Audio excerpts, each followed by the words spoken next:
दोस्तों, आज मैं आप लोगों के लिए नई कहानी लाई हूँ जो दूसरे शहर की है।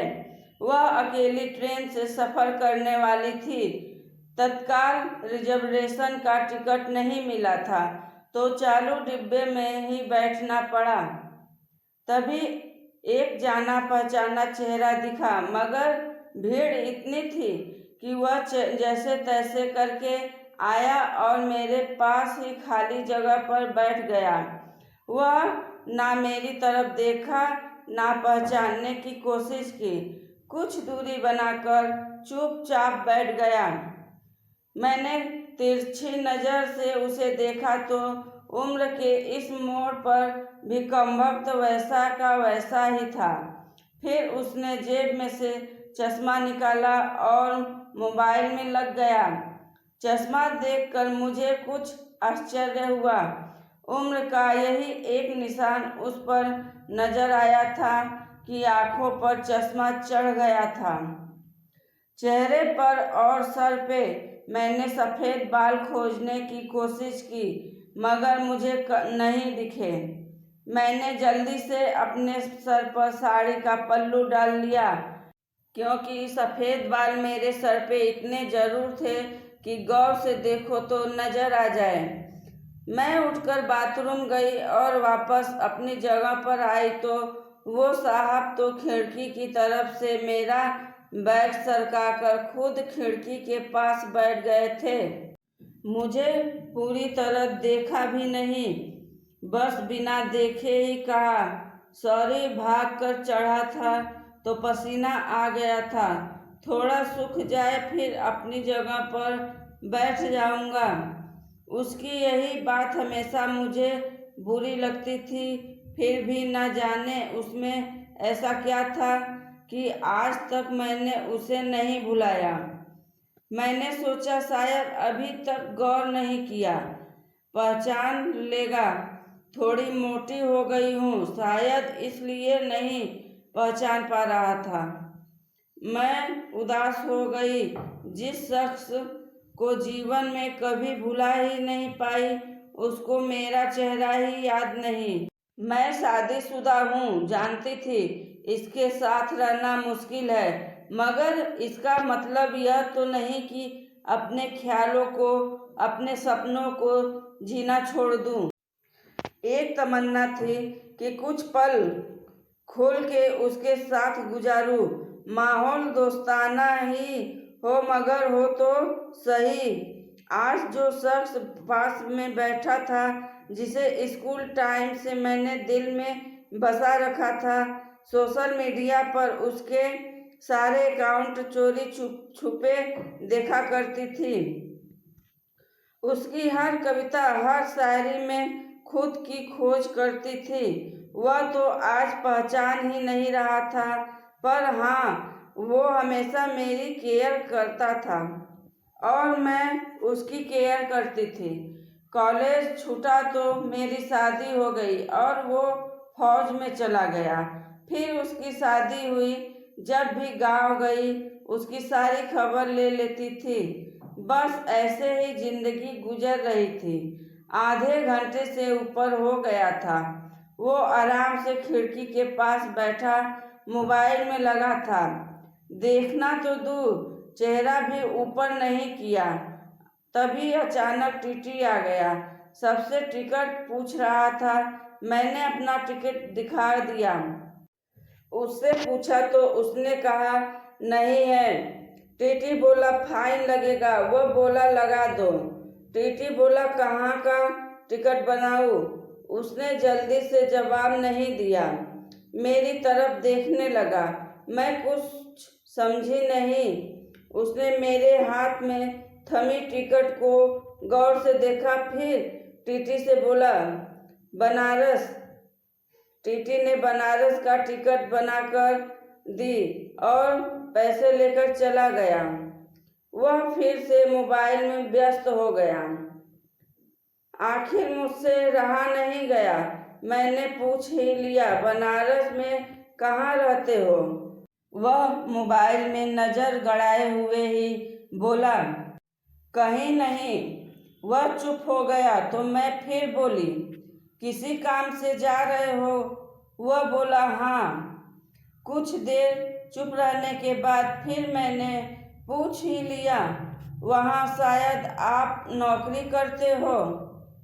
उसने कहा, नहीं। मैंने फिर हिम्मत करके पूछा, तो किसी से मिलने जा रहे हो?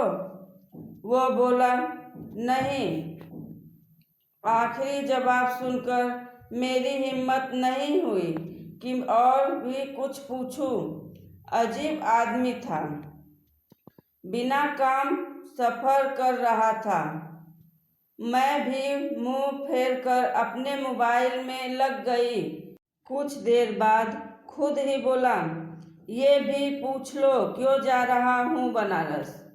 मेरे मुंह से जल्दी में निकला, बताओ क्यों जा रहे हो? फिर अपने ही उतावलेपन पर मुझे शर्म सी आ गई। उसने थोड़ा सा मुस्कुराते हुए कहा, एक पुरानी दोस्त मिल गई जो आज अकेले सफर पर जा रही थी। फौजी आदमी हूँ, सुरक्षा करना मेरा कर्तव्य है। अकेले कैसे जाने देता, इसलिए उसे बनारस तक छोड़ने जा रहा हूँ। इतना सुनकर मेरा दिल जोर से धड़का। फिर मैंने हिम्मत करके फिर पूछा, कहाँ है वो दोस्त? कमबख्त फिर मुस्कुराता हुआ बोला, यहीं मेरे पास बैठी है ना।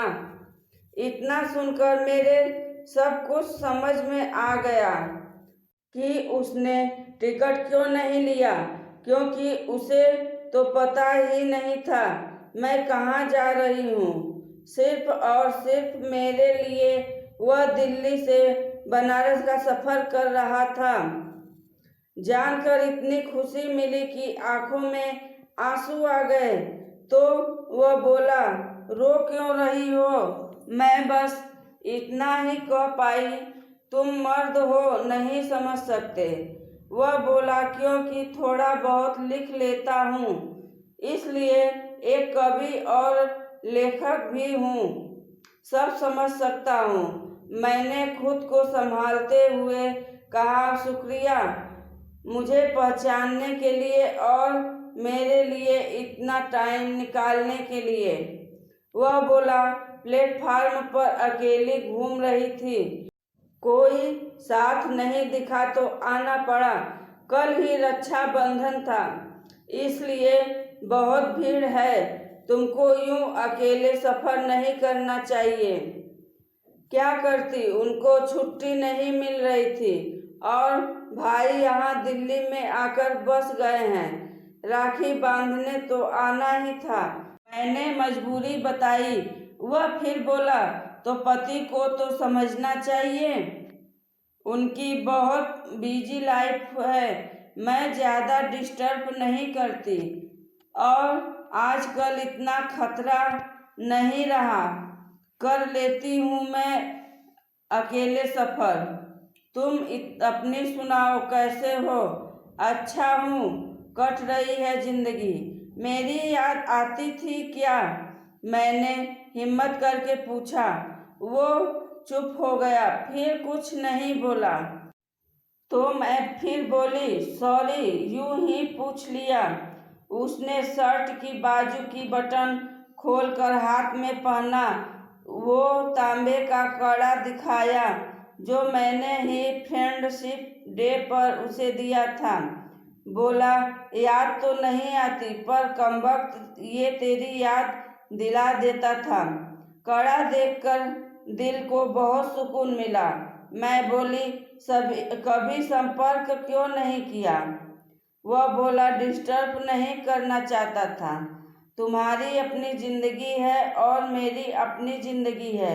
मैंने डरते डरते पूछा, तुम्हें छू लूं? वह बोला, पाप नहीं लगेगा? मैं बोली, नहीं, छूने से नहीं लगता। फिर मैं बनारस तक उसका हाथ पकड़कर बैठी रही। बहुत सी बातें हुई। जिंदगी का एक ऐसा यादगार दिन था जिसे आखिरी सांस तक नहीं भुला पाऊंगी। वह मुझे सुरक्षित घर छोड़कर गया, रुका नहीं, बाहर से ही चला गया। जम्मू थी उसकी ड्यूटी, चला गया। उसके बाद उससे कभी बात नहीं हुई, क्योंकि हम दोनों ने एक दूसरे के फ़ोन नंबर नहीं लिए। हालांकि हमारे बीच कभी भी नापाक कुछ भी नहीं हुआ। एक पवित्र सा रिश्ता था, मगर रिश्तों की गरिमा बनाए रखना जरूरी था। फिर ठीक 1 महीने बाद मैंने अखबार में पढ़ा कि वो देश के लिए शहीद हो गया। क्या गुजरी होगी मुझ पर वर्णन नहीं कर सकती। उसके परिवार पर क्या गुजरी होगी पता नहीं। लोक लाज के डर से मैं उसके अंतिम दर्शन भी नहीं कर सकी। आज उससे मिले 1 साल हो गया है। आज भी रक्षाबंधन का दूसरा दिन है। आज भी सफ़र कर रही हूँ।